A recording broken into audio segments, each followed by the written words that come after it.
All right, and welcome to another episode of the Around the 412 Fantasy Football Podcast. I'm your host, Smitty. With me again this week, my co-host, Donnie Druin. How's it going, man? Yeah, we were having some technical difficulties. A lot of technical difficulties. It's funny because I was talking I was like, as soon as I get home from work, I want to jump on here and be able to just jump right into it so I don't miss too much of the Pens game. But, oh well, we're here now. I hope you guys are able to see Donnie because I'm not able to see Donnie unless I'm looking at my browser. If I'm in OBS, it's not showing him to me for whatever reason. So, it's weird, man. We have something I feel like every week. We had a couple nice stretches there. We had a good stretch, yeah. It happened. But anyway, it's raining in Arizona, so that might be the reason why. Yeah. It is definitely. Anyways, Around the 412 is part of the PodHub Network. You can check us out at podhubnetwork.com, along with all the other shows, and you can check them out at their social medias at PodHub Network, not to be confused with another site. So if you type in the other site, we take no blame for that. So, anyways, podhubnetwork.com. Check out us and check out all the other shows that are affiliated with it. We are sponsored by Keats Barbershop. Keats Barbershop is a old-fashioned barbershop located at 180 Brighton Avenue in Rochester, PA. Open 10 to 7, Tuesday through Friday, and Saturday 9 to 4. Every Tuesday he does $5 off for military personnel, first responders, and nurses. And right now he's also got Keats Christmas Drive going on.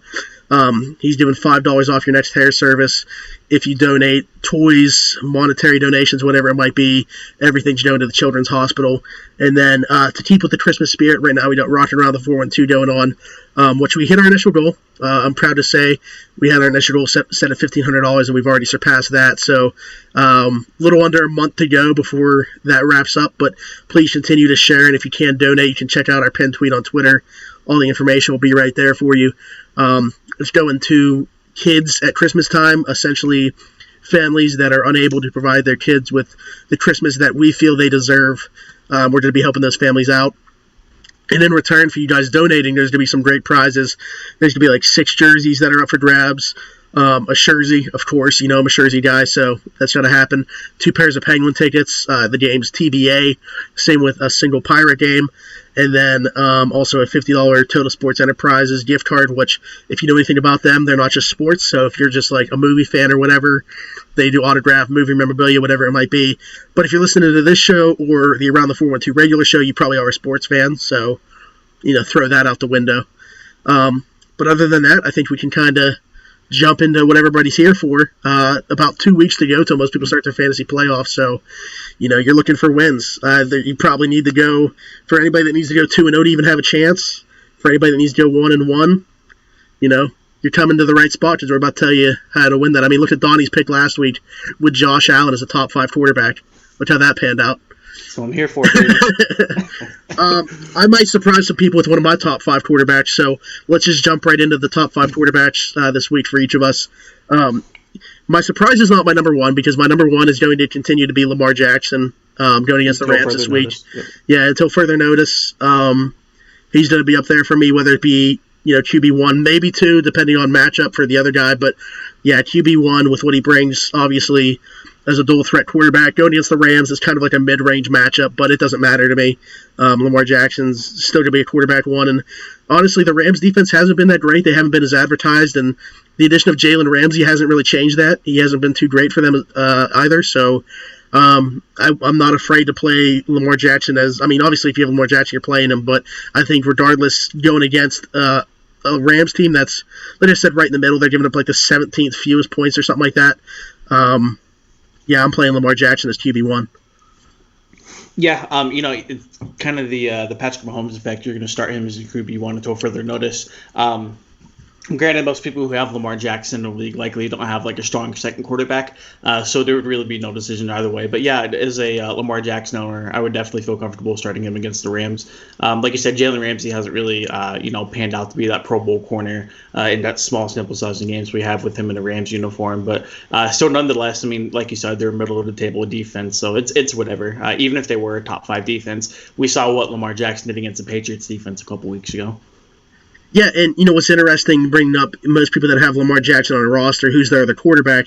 In one of the leagues I'm in, the team that has Lamar Jackson, their other quarterback is Russell Wilson. And This week, Russell Wilson's going against Philadelphia. which is a very attackable defense. That secondary is one of the worst, if not the worst, in football. And that's why I have Russell Wilson as my QB2. So for that person, that might be a little bit of a tough call. I'm still leaning towards Lamar Jackson there just because of what he brings with his legs. Russell Wilson, obviously, he's coming off a bye week. The week before that, playing at San Fran, just 1 touchdown, 1 interception, which, I mean, I'm not shying away from him. He's still my QB2. But I give a slight edge to Lamar Jackson going against the Rams than I do Russell Wilson going against Philly. Also, Tyler Lockett, a little bit banged up. Sounds like he's going to be able to go. But, that might be something to factor into that as well. Obviously, we know the lack of weapons at the tight end position. We think, because Jacob Hollister's been ridiculous, even with Will Dissly going down. Maybe Josh Doran gets more incorporated this week as well. But, yeah, Russell Wilson's my QB2 against Philly. Yeah, Wilson's my QB4 against Philly. I'm only a little bit worried just because of what happened last week at Tom Brady. We both thought that the Patriots would have a phenomenal game against the Eagles secondary, and it turns out that wasn't the case at all. Brady actually had his second lowest scoring fantasy point, whatever you want to call it, since week 4, I believe. He didn't even hit double-digit fantasy points, which is crazy to think. Wow. We don't expect Brady to go out and throw for 30 fantasy points a game, but you still expect some touchdowns. And the one passing touchdown the Patriots did have came via a Julian Edelman throw. Yeah. So. Yeah, only typical for sure. So yeah, I shared the same QB1 with you, and then my QB2 is going to be Matt Ryan going against the Tampa Bay Buccaneers. I'm a sucker for NFC South matchups. I don't know what it is. I always seem to think they're going to be high scoring. Tampa Bay has one of the worst defenses in the league as far as passing goes, and I think Matt Ryan, if healthy, because he's supposed to be questionable this week, if healthy, I think Matt Ryan's going to eat. I think Ryan's been on a hot streak as of late. He's really picked things up. And so have the Falcons as well. They're starting to put together a nice little winning streak. True. Yeah, that big upset with the Saints and then beating the Panthers, which, I'll talk about the Panthers when I talk about my duds of the week. But my QB3 is Matt Ryan, which I said I have a surprise pick. That's not one of them. I know that Matt Ryan hasn't had a ton of top 5 finishes this year. But as you mentioned, going against Tampa Bay, they give up the second most points to quarterbacks this year. There is some injury concern with him. He did miss a game, which Matt Schaub threw for close to 500 yards in the game that he did miss. But anyway, obviously with the weapons he have, Calvin Ridley's coming off a really good game, and Julio Jones is Julio Jones. So I think that Matt Ryan has a huge game against Tampa Bay as well. And like you mentioned, he's your Austin QB2. Hooper might be back as well. He's my QB3. Yeah, what the heck? He's going to miss a month. He misses one game, and they're talking about him returning to practice. Right. But anyway, Matt Ryan's my QB3. So. Gotcha. Yeah, my QB3 is going to be Deshaun Watson versus the Indianapolis Colts. I'm actually double dipping for Thursday Night Football. A little sneak preview. Deshaun Watson, when you've got, DeAndre Hopkins to throw to, I always like your chances as a quarterback. Indianapolis defense has been, not bad, but, not too great. I think your secondary is pretty underrated. But given Deshaun Watson's abilities, that can happen both through the air and on the ground. I think Watson always has a safe fantasy floor of 15 to 17 points. Gotcha. Yeah, and you already mentioned your QB4 is Russell Wilson. So my QB4 is Deshaun Watson going against Indianapolis tonight. I like the matchup. Thursday Night Football is kind of always a shy away game for me, but still, I was looking at the quarterback matchup. There weren't any that I liked more than that. Watson, going back, not necessarily to the degree of Lamar Jackson, but he does bring that dual threat ability. And he has one of the best weapons in the game in DeAndre Hopkins. I'm not sure on Will Fuller's status. I think he should be a game-time call, but he would also be a welcomed addition to that offense because when he's healthy, he's about as boom or bust as it gets, but, maybe he adds that boom tonight. So. Yeah, we'll see. Like you said, you're not too big of a fan of Thursday Night Football, neither am I. But just looking through the matchups this week, there's not a whole lot to love, whether it be quarterbacks or any other position, really. Yeah, which is why this guy shows up as my QB5. He has not had a top 5 performance yet this year. Baker Mayfield against the Dolphins. We saw what Josh Allen did to the Dolphins last week. Baker Mayfield's coming off his best game, fantasy-wise, against the Steelers, which, if you watch the game, he wasn't incredibly accurate. Obviously, he had the first drive that he did, which was great. He had his moments in the game, but still put up 24 points against the Steelers. The rushing touchdown helped that as well. But 24 points against the Steelers, which is a very good defense from a fantasy perspective, especially. Now he gets the Dolphins here in a plus matchup. I just think that the offense starts to find their groove. Sounds like he could possibly even have David Njoku back. I don't know if he's going to be on a snap count or what, but once again, a welcomed addition at a position that they haven't got a ton from. And then, obviously, the weapons are there across the field. It hasn't really translated for the first 11 weeks, but I think in week 12 against Miami, if they're going to right the ship offensively, this is where it's going to happen. Yeah, and he was one of the guys I was temporarily looking at to put in my top 5. But, it's just for me, I need to see it for another week. And, what a week to have it would be against the Dolphins. So my QB5 is going to be Jacoby Brissett versus the Texans. I basically had to narrow it down to, Mayfield and Brissett. But just based off of, past performances, I feel a little bit safer putting Brissett in that top 5. I think Brissett, he's at least hit 20 fantasy points the last 6 or 7 weeks. I'd have to take a look at that number again. But T.Y. Hilton's supposed to be a game time decision. It looks like he's going to play though, just based off of everything I've seen on Twitter today. So it looks like he's going to be good to go. And I think that just boosts Brissett's abilities through the ceiling whenever T.Y. Hilton's available for him. Yeah, I feel like, talking about those two to compare them, I feel like Brissett has the higher floor. I feel like he's the safer bet. But I feel like Mayfield against the Dolphins has the potential to go off. But, I have no problem with the Brissett pick. And as you mentioned, when you get down there, it's easy to fill out your top 4. That 5th spot was very hard to pick this week. Yeah. And not in a good way either, just because there's not. No, yeah. Right. Also, Marlon Mack isn't playing tonight as well. Yeah. So that could tempt Indianapolis to start throwing the ball a little bit more. Yeah, and they have, it sounds like Wilkins is coming back, and then they have Naeem Hines is who their pass reception back normally is. But interestingly enough, there's another running back that was being added more than those guys were. Is it Williams? Jonathan Williams? Excuse me, I was actually considering him putting my waiver. Yeah, Jonathan Williams. For the Colts? Yeah. It actually came out today at 4:43. He's going to serve as the quote-unquote starter. He originally started this year in the practice squad, but he broke out for 116 yards on 13 carries in Jacksonville after Marlon Mack broke his hand. So, yeah, I guess that he was one of the top waiver ads this week, but a lot of people thought, with Wilkins coming back, that would kind of change his role. It's probably a situation that I wouldn't want to be a part of because you really don't know what's going to happen. And up until, Marlon Mack's real emergence, Wright had a way there of not really sticking with one back, so it was kind of up in the air always to begin with. So now that Marlon Mack is out of the picture, who knows how the carries and touches are going to be distributed in that backfield anyway.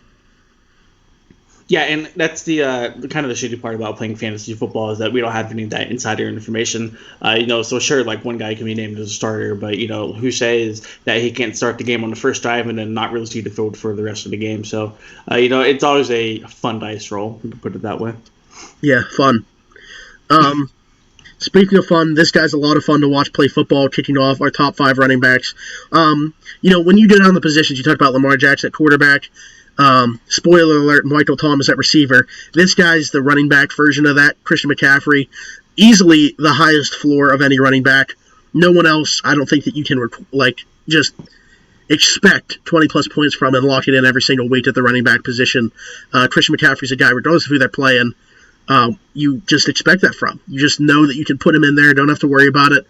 And so going against New Orleans, excuse me, doesn't on paper show as a great matchup. I think New Orleans is kind of, once again, middle of the pack. But it's Christian McCaffrey. And with the way that Kyle Allen played against Atlanta, Christian McCaffrey's going to see a ton of touches this week. I would expect. Divisional game, NFC South, as you mentioned, you love those matchups.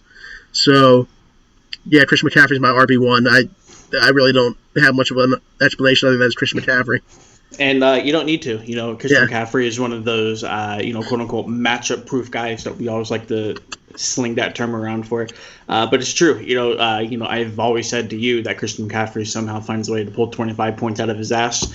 It's incredible. The workload he gets is incredible. What he's able to do with said workload is incredible, especially going up against the Saints. Like you said, kind of like a middle-of-the-road defense. The Panthers definitely like to get Christian McCaffrey the ball, and this week's going to be no different. So he's my RB1. My RB2 is going to be Nick Chubb versus the Miami Dolphins. I had a little bit of trouble putting Nick Chubb this high, just because we're starting to see Kareem Hunt start to eat a little bit of touches and carries into his workload and such. But until further notice, Nick Chubb looks like he's the guy in the Browns backfield. So let's go to talk about the Miami Dolphins, and they're one of the bottom defenses in the league in almost every single statistical category. And let's say the Browns jump up to an early lead. Who say that Chubb won't get 25 to 30 carries in this game? Yeah, and I mean I contemplated putting him in even higher, but I have him as my RB4 this week. Obviously I have Baker in my top 5, and I think OBJ is borderline top 5. As well. But, yeah, I just expect a big day from the offense. As you mentioned, though, if Cleveland gets out to a big lead, it's going to be Nick Chubb's day. Kareem Hunt is more to me. I think his value is just as, a breather for Nick Chubb, because I think Nick Chubb is that good. And then, as a receiver, which that's how they used Kareem Hunt primarily his first game back.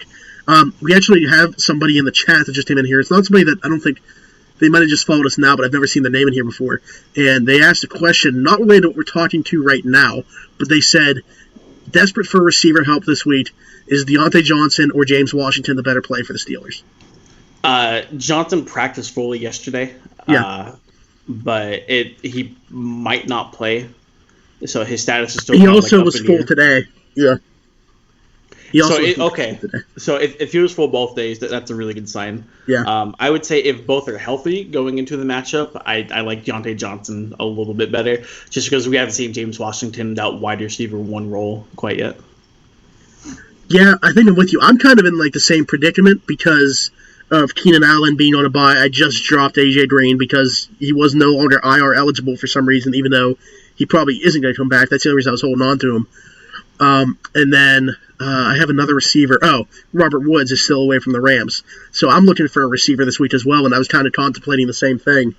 And, yeah, if they're both going into the game playing 100%, if Deontay Johnson's able to practice fully and goes into that game with no restraints at all, I'm going with Deontay Johnson. I think he offers the bigger playability as well. I think he's more of the home run hitter. If you get the ball in his hands, he can make something happen. He can go for a lone touchdown. But yeah, James Washington has played really well the last 3 weeks, whether it shows on the box score fully or not. But, yeah, I still think it's weird that, we could talk about Mason Rudolph actually trusting a guy more than James Washington because of how far that chemistry goes back. But him and Deontay Johnson has looked like a really good duo at times this year. And he's looked Deontay Johnson has looked like the go-to guy at times this year. So I will say the Bengals give up the 3rd least amount of catches in the NFL. I believe they still haven't given up 200. So they're top 3 in the league when it comes to allowing catches. But in terms of yards per catch, they're the worst team in the league. They give up about 14 yards per catch. So that screams big play to any receiver playing in the secondary this week. So James Washington or Deontay Johnson, they're capable of being able to be a big play threat for Mason Rudolph. So that's tough. That's a tough decision. But if both are fully healthy, I would kind of lean more towards Johnson, though. You know why they're not giving up that many passing yards, though? Because everybody has a lead on them. Yeah, they're getting down too early and everyone starts running on them. Anyway, getting back to the running back situation here. Alvin Kamara is actually my running back, too, in that same game as Christian McCaffrey going against Carolina. This actually is a little bit better matchup for a running back. Alvin Kamara has been... you have Alvin Kamara, so you can attest to the roller coaster that he's brought this year from fantasy perspective. Sure. But I do like the matchup. Obviously, the value is boosted when Drew Brees is out there, which he didn't have for a while. It's still, the Michael Thomas show for New Orleans offense. But I think that Alvin Kamara does have a decent game here. And against Carolina, the floor is going to be elevated due to that matchup. So, yeah, Alvin Kamara is going to be my RB2, slightly above my RB3 of Saquon going against Chicago, which surprisingly, look at Chicago's defense last year, how good they were. Surprisingly, that's a good matchup this year. Chicago's defense hasn't nearly been as good. This is a top 10 matchup for Saquon. So, he's my RB3 this week. Yeah, I'm actually going to surprise you. I don't have Kamara in my top 5. I'm not a big fan of the Carolina matchup. I think Latavius Murray is starting to eat into Kamara's workload just a little bit. Interesting. So Kamara does get a lot of passing work, and as a PPR owner, I am thankful for that. But Kamara just has been kind of like disappointing to me. He's not getting the touchdown production he's been seeing the last couple of years. Part of that has been due to Latavius Murray. The other part of that has been to Drew Brees not being in the lineup.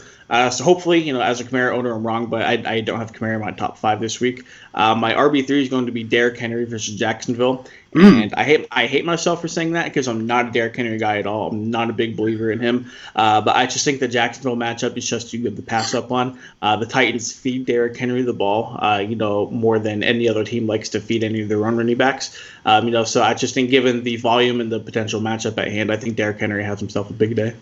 Yeah, and the Tennessee offense has been – everybody's been elevated with Ryan Tannehill under center. Which is weird to say, given yeah. Tannehill's history in Miami. But. Okay, so real quick, just to touch on Kamara again, because I looked at the stats right here. He had 18 total touchdowns last year, 14 on the ground, and 4 receiving. So far this year, he has 1 rushing touchdown and 1 receiving touchdown. Yep. That's crazy. It's tough, yeah. It's crazy. You can't – I don't expect him to get around 20 touchdowns every year. That's kind of like unreasonable expectation. But just given his volume, you would think that he'd be finding the end zone a little bit more than twice. Yeah. And this is actually, this is his last mouth-watering matchup, at least on paper, because Carolina's given up the 3rd most points to running backs. As you mentioned, that could still not necessarily mean great things for him. It could be Latavius Murray. But after this, Atlanta, which is giving up the 18th, San Fran 30th, Indy 26th, and Tennessee 19th. Yeah, so down the stretch, the matchups are pretty good. Not good for him, but tough against him. Okay, so where did we leave off? Nick Chubb was my RB4, already mentioned that. And then my RB5 is a guy that you have been putting in the top 5 a lot, but I haven't. I've only had him in here a couple times. Leonard Fournette, who's averaged 130 yards per game since week 4, which is the second most to only Christian McCaffrey in that time span, total yards, not just rushing yards. We've talked about it a lot, but he's getting more involved in the passing game. No TJ Yeldon to take away from that, which is obviously an attribute to the 130 total yards that he's averaging over the last 7 weeks. Tennessee, we were just talking about them, the fact that Kamara faced them down the stretch, and that's not necessarily a great matchup, but the workload was what puts him in the top 5 for me. There's not really anybody else there to take away those touches, and then should keep feeding him. Nick Foles in just his 2nd week back. I think they'll still continue to try to ease him back in. So I think Leonard Fournette, once again, gets 25 to 30 touches. Yeah, I'm on the same boat as well. That's why I have Fournette as my running back for going against the Tennessee Titans. You basically took the words out of my mouth. I know TJ Yeldon there. We've seen that Leonard Fournette can move the ball both through the air and on the ground. No, he's just a workhorse, dude. He's a guy you can hand the ball off to 25 times a game and not even think twice about it. Nick Foles didn't look extraordinarily great last week in his return from injury. So Jacksonville definitely might be looking towards to rely on the running game more so than ever before. My running back 5 is going to be Saquon versus the Bears. Like I said, I'm not super crazy about the matchup, but like you had pointed out, they're not the defense of 2018. This Bears defense actually has some holes in it as far as the front 7 goes. And Saquon Barkley, you cannot have him in your top 5. When healthy, he's one of the best running backs in the game, and he usually is the best running back in the game. So, yeah. Yep, okay. And receivers, as I said, lock and load. Michael Thomas is wide receiver 1. Going against Carolina 2, which is a very good matchup. Yep. I think he has another field day. He's having a historical season, and I feel like not enough people are talking about. They're talking about how great of a season he has, but we're talking about history right now that's potentially being made. So Michael Thomas going against Carolina is my wide receiver 1. I presume you have the same. Yes, I do. Yeah. Okay, so wide receiver 2 for you? Julio. I have Julio Jones against the Tampa Bay Buccaneers. Mouth-watering matchup. He's Julio Jones.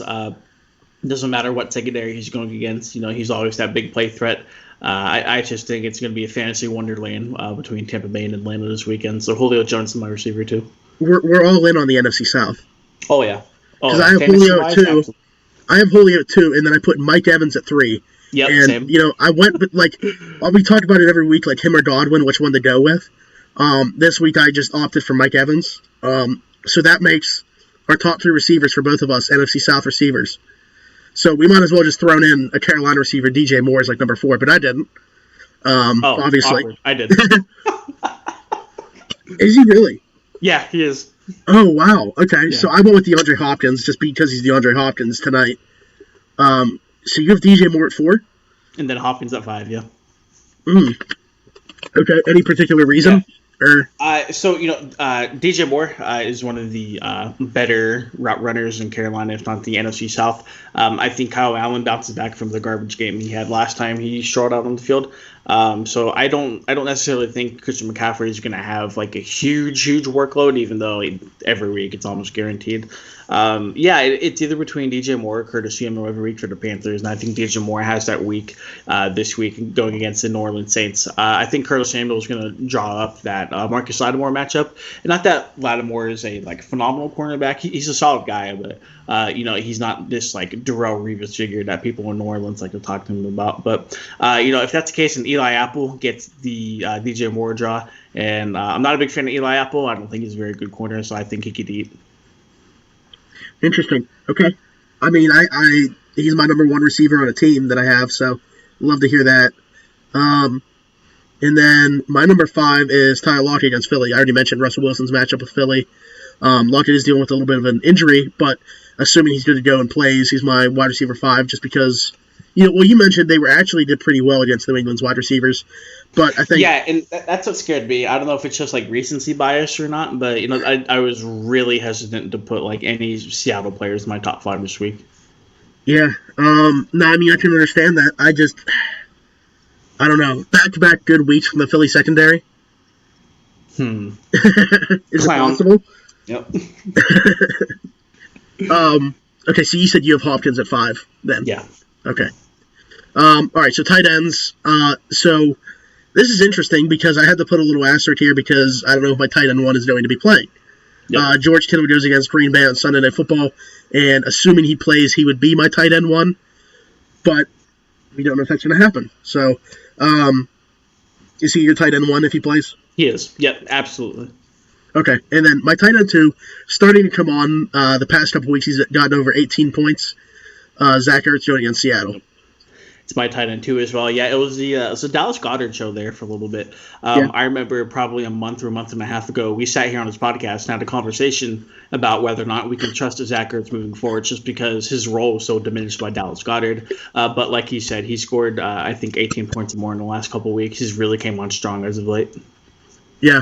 I don't know what it is. I just don't know if on their bye week they spend a lot of time with that rapport getting things going with him and Ertz, but Wentz is definitely looking towards Ertz more.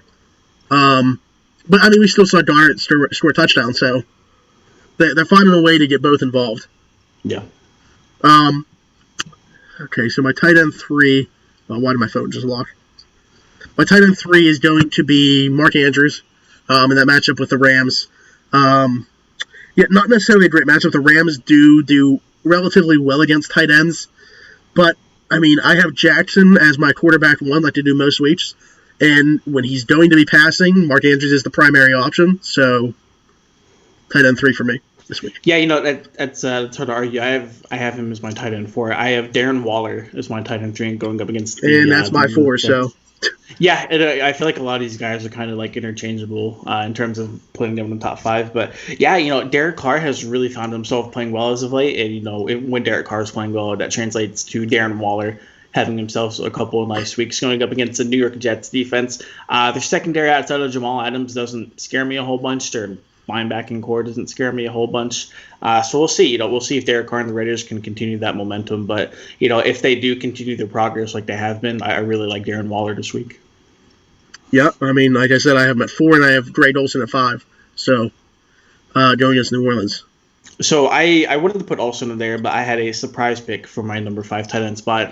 Just kind of a throwing a dart in the dark. It's gonna be Tyler Eifert versus the Pittsburgh Steelers. Steelers defense has been great, but they have not been great towards tight ends. Tyler Eifert has burned them in the past. So we'll see if Ryan Finley looks to his security blanket this week. It'll be his 3rd start as Andy Dalton was benched a couple weeks ago. So, yeah, it's my random shot in the dark. We'll see if it pays off. Yeah, so I mentioned, the Kittle injury. And if he sits, I move everybody up 1, and San Fran's backup, Ross Dwelly, enters that top 5. Just because of what he's done in Kittle's absence. Scored 2 touchdowns when he didn't play. And even a game where he did play, Ross Dwelley had a 70-yard performance. So, yeah, that's actually the reason I lost in fantasy this week. Is really? Ross Dwelley. The guy had Kittle. He was hurt, so he picked up Ross Dwelley. Dwelley had 4 catches, and 2 of them were touchdowns, and lost by 4 points. So, I mean, incredibly touchdown-dependent game, because if you take away those touchdowns, really didn't do much. But right. I just feel like, if you're looking for, as you mentioned, it's already a weak position. If Kittle sits this week, yeah, you're just looking for a shot in the dark. So yeah, it's so dry, All right, so waiver wire ads. It's already taken place, but, whether it be if a guy's still somehow sitting out there, pass through waivers, or, maybe looking towards next week, guys down the playoff stretch. A quarterback, I already mentioned that this team, how much better they've been offensively. Ryan Tannehill, who plays Jacksonville this week, he's owned in just 26% of Yahoo leagues, and he's actually projected as the number 18 overall player this week against Jacksonville. So he's essentially like a top 15 play overall, or a top 15 quarterback play, projected 18.89 points. Yeah, not bad at all. I actually mentioned my quarterback as well, Derek Carr, owned in 51% of ESPN leagues going against the New York Jets. He's had a string of really nice games. I don't know what they said in Oakland to get the fire going, but, the Raiders offense, they're actually in the wild card spot right now. Yeah. So if things were, to end today, they'd be in the playoff spot. And, most of that can be attributed to the elevation of Derek Carr's game here in the second half of the season. So, yeah, available in 51% of leagues. If you don't have a strong quarterback to play, I would suggest picking him up. Nice. Yeah, I had to play him last week, so due to a bye week. My running back, Bo Scarborough, for the Detroit Lions, going against Washington this week. Don't know what he's owned in ESPN. He's owned in 36% of Yahoo leagues, though. He's projected 7.5 points.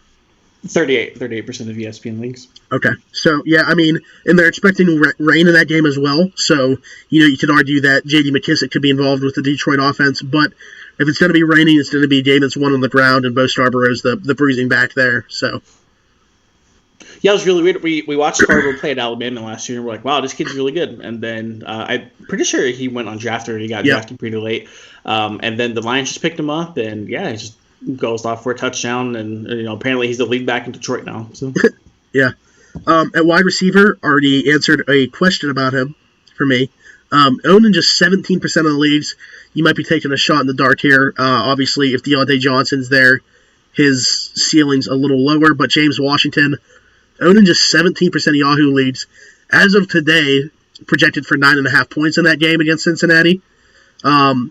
So, if Deontay does play, it could still be beneficial to James Washington. Deontay could take some attention away. If you're looking, for a receiver this week, I don't think that's a bad option. We talked a lot about just taking a shot in the dark, and this definitely is one because he could be held catchless. But he could also have a game, like he did against the Rams where he has like 6 catches for 95 yards. So, I don't know.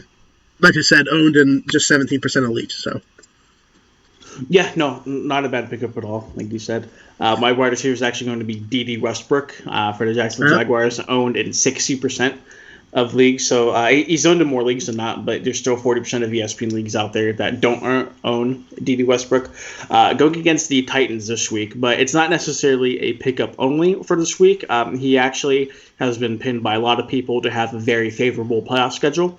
That playoff schedule is going to be Tampa Bay, the Chargers, the Raiders, and then the Falcons. That'll be weeks 13 through 16. Wow. So DJ Chark is the receiver. He's wide receiver 1 in Jacksonville.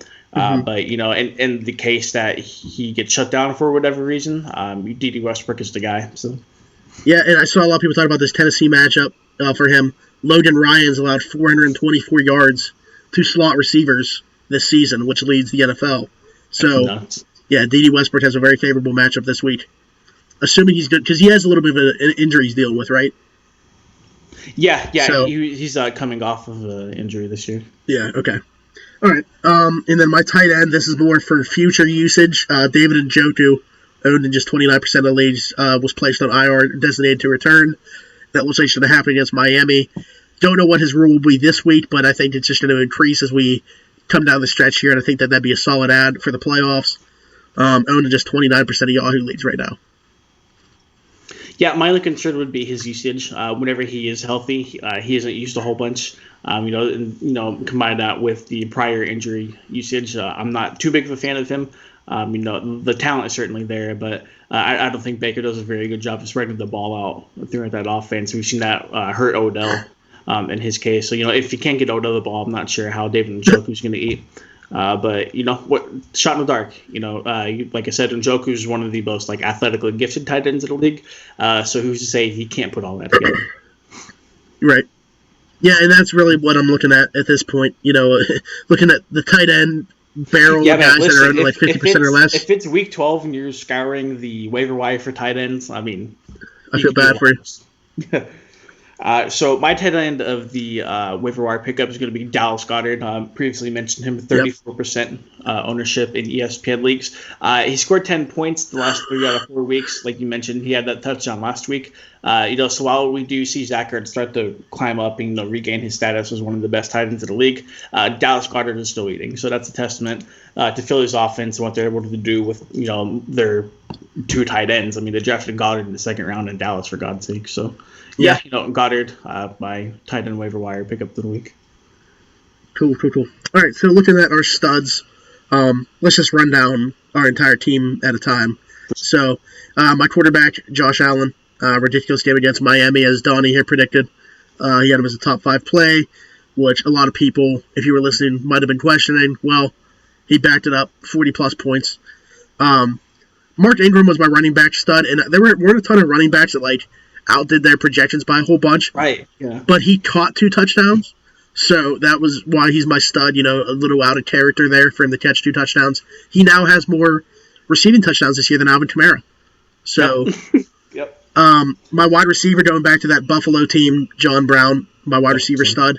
And then at tight end, for whatever reason, Ryan Griffin of the Jets had his second multi-touchdown game. The injury to Chris Herndon has allowed him to expand his role there. Not a lot of people at the beginning of the season would have seen this coming. Not like he's consistently done it, but, once again, going to those shots in the dark, if you were looking at the Jets offense where we know Sam Darnold last year really had a good rapport with his tight end, Chris Herndon, maybe you just thought it's more to do about the position than the player, and for whatever reason, if you threw Ryan Griffin in there, you were rewarded for it, so... Yeah, I share a lot of the same guys. I have Ingram as my running back and John Brown as my receiver. I put Jimmy Garoppolo as my sub of the week, 36 fantasy points. The second time in 3 weeks he's actually eclipsed 36 fantasy points. So Jimmy G's really starting to turn those on for him. I think the week to Aaron Andrews probably helped. Mark Andrews, 22 points, tied for his second highest total of the year. So like you said, 2 reception touchdowns, which is kind of odd to think about given his role with the team. John Brown, 34 points in ESPN leagues. So he has scored over double digits in all but 1 game this year, which is kind of a testament to the Bills' ability to get him the ball consistently. So John Brown, I think he's actually the 13th ranked receiver in ESPN leagues right now. Did you know that he is having the best statistical year for receiver in Buffalo since 2006 by Lee Evans? Really? Yeah. Well, it's kind of crazy to think about, given the names that have gone through there, like Sammy Watkins, the first one. Robert Woods was there, and look at what he did once he left. Robert Woods, Sammy Watkins, yep. And then my tight end, Ross Tweley, 17 points, 4 catches, 2 of them for touchdowns. So. Gotcha. Okay. Studs. Duds. We did studs. Duds of the week. My quarterback, when I say the name, you'd be like, what were you really expecting from him? But Kyle Allen was a popular streaming option last week. It did absolutely nothing against Atlanta. Was god-awful. For all those people that were clamoring that he is the answer and we can let go of Cam Newton, I think they're being shut up right now. Not that I'm, fully on board with them giving Cam Newton an extension, but I don't think Kyle Allen's the long-term answer there either. And, really bad week for him. My running back, James Conner. Coming into Thursday Night Football, we presumed was good to go. Gets hurt very early in the game, and now he's going to miss multiple weeks again. So, truthfully, he just wasn't even healthy to begin with. But regardless, he said himself he wasn't 100% going into the game. So, thanks, James. All the fantasy owners love hearing that. But anyway, in the matchup against Cleveland on Thursday night, he had 5 carries, and that was it. Left the game, didn't come back, which led to a plethora of injuries for the Steelers. That kicked off the night for us. Yeah, it was weird because on the very first play that hand off to James Conner, he dumped it outside, and he was 1-on-1 with Greedy Williams, and like 7 times out of 10, Yeah, like James Conner wins that matchup on the outside versus a corner, and his shoulder, like it just looked like he kind of like turned to avoid getting that shoulder hit, so you could definitely tell something was up, but by that point it's too late to take him out of your fantasy lineup. right. My receiver was expecting a big game from him, Kenny Galladay. And then my tight end, Gerald Everett. And once again, when you look at the tight end position, it's hard to even pick out guys at the position going both ways. But I guess I was just expecting a little bit more. Chicago game on Sunday Night Football, I thought that the Rams offense would like really get going, and they did win the game. But yeah, nothing's really been impressive about the Rams this year. Yeah, I don't know. Gerald Everett was my dud of the week at that position. Go ahead. Yeah, no, you're good. Everybody but Cooper Kupp has kind of shown up for the Rams offense. Well, there you go with that recency bias. Even Cooper Kupp, Yeah. Even Cooper Kupp the last couple of weeks has been really bad. Well, that's what I say. Going back to your thing with the recency bias, he got shut out by Pittsburgh, and I don't think he had I think he had like 50 yards on 3 receptions against the Bears. He had 8 points in ESPN leagues last week. Yeah. So anyway, my dud was Gerald Everett, and it's really just by a process of elimination. There was nobody at the position that really warranted that other than him. Yeah, I'm right there with you. Everett was my dud of the week, 3 points. It kind of sucks given that we've seen what Everett can do in the Rams offense, and with Brandon Cooks and Robert Woods being out, we definitely expected Gerald Everett to have like a bigger role. But my quarterback dud of the week was Tom Brady. 8 points, only his second time not hitting double-digit points all season. I kind of mentioned that fact earlier. And, granted, I don't expect Brady to go out and sling for 400 yards every game. Kind of really disappointing that he wasn't able to either hit 300 yards or throw a touchdown against the Phillies secondary. It's kind of meh at best. My Sony Michel actually plays for the same team. The Patriots running back Michel only got 6 points this past week. So you figured if Tom Brady didn't have a good game, then, they were going to pound the rock with Sony Michel. James White has really emerged as a running back to own in New England after Michel had a promising rookie campaign. My wide receiver of the week was Amari Cooper. Only hit 6 points, which is his second lowest performance of the season. Not a whole lot of offense going on in Dallas right now. Granted, they were able to pull out the win, and Ezekiel Elliott did have himself a pretty nice day, 2 touchdowns, but that did take away from Amari Cooper's production. So, yeah, I mean, just real quick before you said Gerald Everett was your tight end, but yeah, Sony Michel at the running back position. I mean, I have him. He brings nothing to the table if he's not scoring touchdowns. Exactly. I don't know when did he develop this role as just a plotter? Because that's essentially what he's been. Yeah, I'm not sure. Like he doesn't catch the ball at all. I mean, he'll get maybe 2 or 3 catches per game, but that's at maximum, and that's not even adding like a ton of value to him. He's basically a touchdown dependent running back. I mean, he'll certainly get the carries, and by if you're going by the standards of hey, like this guy carries the ball and he's our workhorse running back, he is the Patriots' bell cow running back to go to on the ground. Yep. But still, they're definitely favoring more guys like James White. Yeah, okay. Our must starts for the week, once again, we'll just run down our whole team. As I mentioned, he might have been a surprise in my top 5, but I really like him this week. Baker Mayfield going against Miami. I think that the matchup's too mouthwatering. It'd be too easy for me to just throw in Lamar Jackson as my must start every week. So to add a little flavor to this, I'm going to throw in somebody else with, probably the best matchup.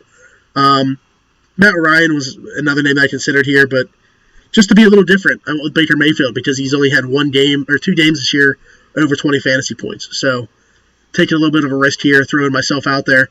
My running back, kind of in the same boat. He hasn't had a ton of huge blow-up fantasy games. Alvin Kamara against Carolina. At wide receiver, Mike Evans against Atlanta. That's, pretty popular pick to the top 5 guy this week. And then a tight end. Potentially my tight end 1 if Kittle sits, Zach Ertz against Seattle.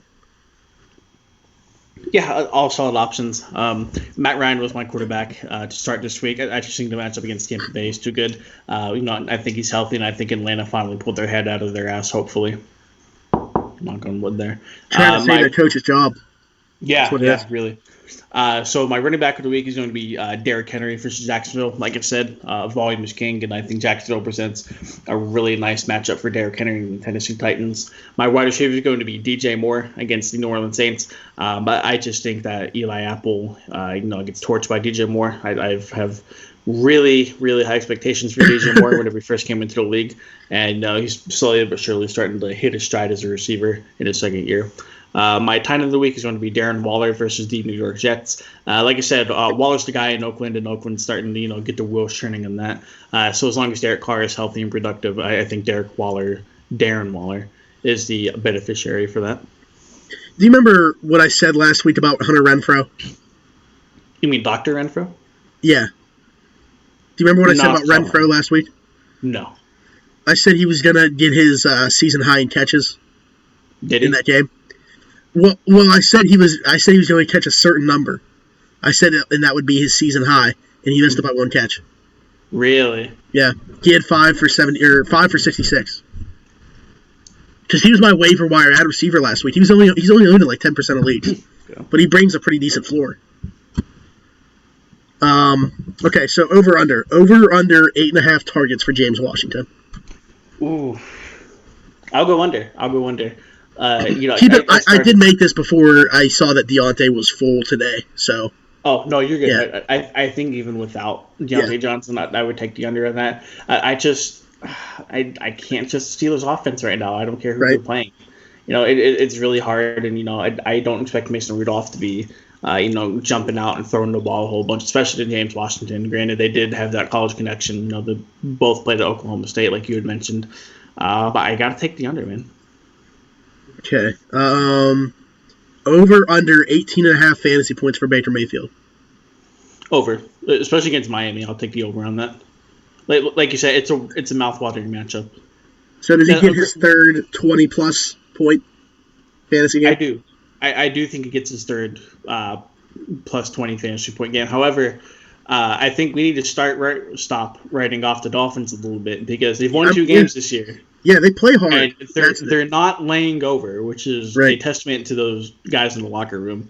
I think people forget it's really hard to tank in the NFL because nobody wants to lose in the NFL. Everybody's playing for something. Yeah, it's coaching for jobs. It's players playing for, if it's not their own money, it's, the next contract they could possibly earn in free agency. Like, it's a really hard thing to believe teams are taking. How can you as a player accept that you're not playing for anything this year? I mean, that's essentially what Minkah Fitzpatrick said when he came to the Steelers. Like, he's a guy that wants to win. He can't buy into we're going to lose this year because we want to be better next year. So, I mean, like you mentioned, too, there's guys on that team that might not even be there next year. Like, they're playing for something. Coaches are coaching for something. So, yep. Okay, so over under 17.5 touches for Saquon Barkley.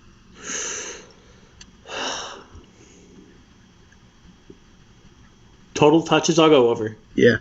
Yeah, I'll go over. Yeah, if a Saquon Barkley is healthy, I think he kind of matches Christian McCaffrey in terms of the workload. Production might be a little bit different given the 2 situations of the team, but just in terms of the touches, yeah, I think he could easily hit that number. And over under 15 fantasy points for Zach Ertz.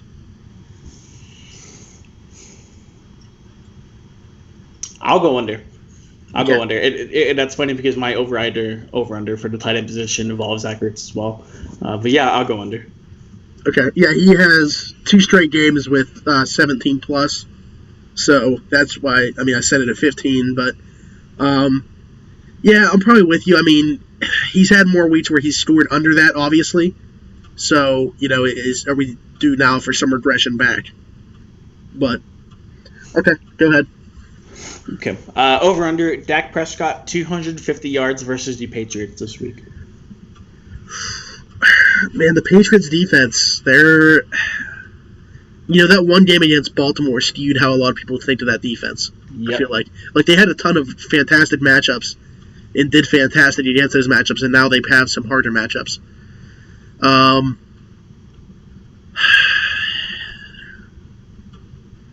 I'm gonna say over. I think it's a game where they're gonna be throwing a lot of stuff. I think it's gonna be more about the volume. I think they're gonna throw a lot, and that's why it's gonna be over 250. I don't think he'll be incredibly efficient, but I think he'll throw enough where he hits that threshold. For sure, yeah. So he's actually only fell under 250 yards once since week 4. So if you're tracking the trends, then definitely that's the right move to take on the over. Le'Veon Bell, this is under. funny. Yep. Le'Veon Bell, 20 tracks on his new album. Oh my god. I mean, he should do 26, but I'll say under. Yeah. Oh man, sorry, I just thought that'd be really good. That's great. I was saying if it's Le'Veon Bell, I was saying under regardless. No, yeah. Wide receiver Chris Godwin, 13 fantasy points, and I say this because he has scored exactly 13 fantasy points in 3 straight weeks. I'm gonna say over. I think that because he's a guy that like just misses out on the top 5 for me. It's only because I chose Evans over him this week.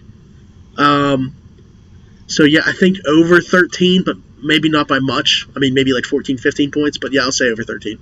Gotcha. And then Zach Ertz, over under 90 yards. Oh, I mean, if he has 90 yards, I'm gonna assume he's gonna go over 15. I guess he wouldn't have to. PPR. So he's gotten over 90 yards the last 2 games. Yeah, right. I'll say under. Gotcha. Yeah, I have to agree. I'll take the under. I think that because I have him as a potentially like my top tight end if Kittle sits. I think he has under that, but I think he's able to score a touchdown. Yeah, so, it's hard for any tight end to reach 90 yards, let alone kind of score touchdowns along with it. So it's even like a stretch to bring up in the first place. Right. Okay, well, that pretty much wraps it up then, unless you got anything else to throw people's way. No, not at all. No. Okay, I do want to mention something that we were talking about in our group message with our boy Tyler, which is like the best fantasy group message ever we got going around. Which, Evgeny Malkin scored a minute into the game. Nice. Hell yeah. Make me a milkshake. An interesting QB situation, I think, to monitor down the stretch. If you're in a league where maybe you lost your starting quarterback to injury, i.e. Big Ben, and you've kind of just been playing it by ear each week, you wouldn't be too bad going with a guy like Baker Mayfield, Nick Foles, or Jameis Winston, or maybe a combination of those guys.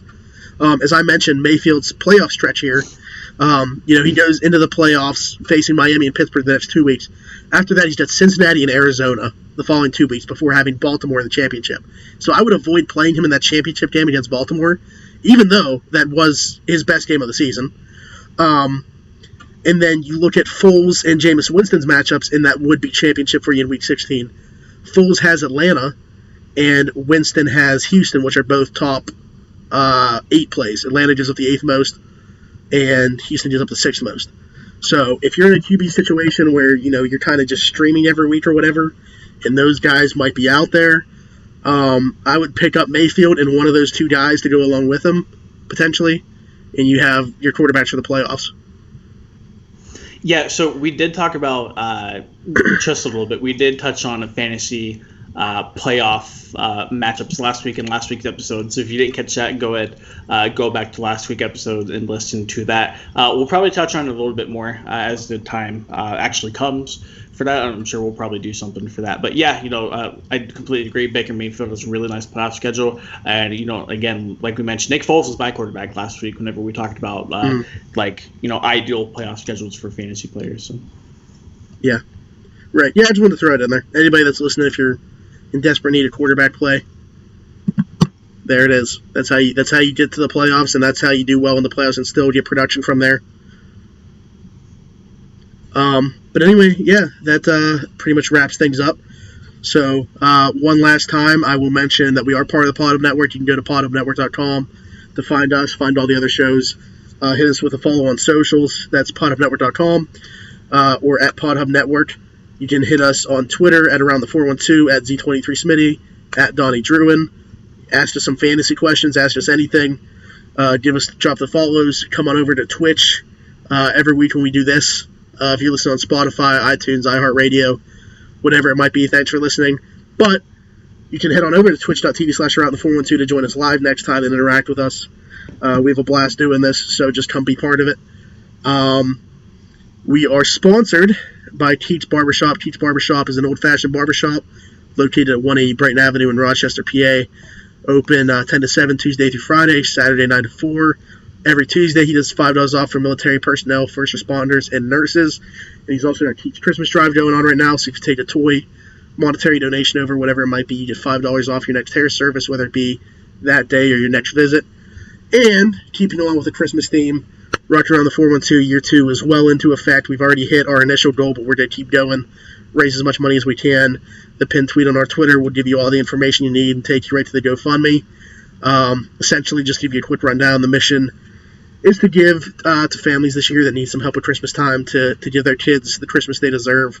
And in order, to do that, we're raising money. And then for the people that raise the money for us, you donate and you get entered in to win some great prizes. We got 6 jerseys, a jersey, because it's me, 2 pairs of Penguin tickets, a pair of Pirate tickets, and then a $50 Total Sports ENT gift card as well. I'm out of breath, so I think we should wrap this up. Yeah, sounds good. Yeah, one of these days you're going to have to send me over the promo so I can read it. Yeah, and I'm still, not 100% yet. I get shortness of breath every now and then, so feels good to breathe. Anyway, it's been Smitty and Donnie, another week here at the Round the 4-2 Fantasy Football Show. Thanks for listening, and we will see you next week. Hey, Boogie with a hoodie. Shout out to Hoodie Mello making his return.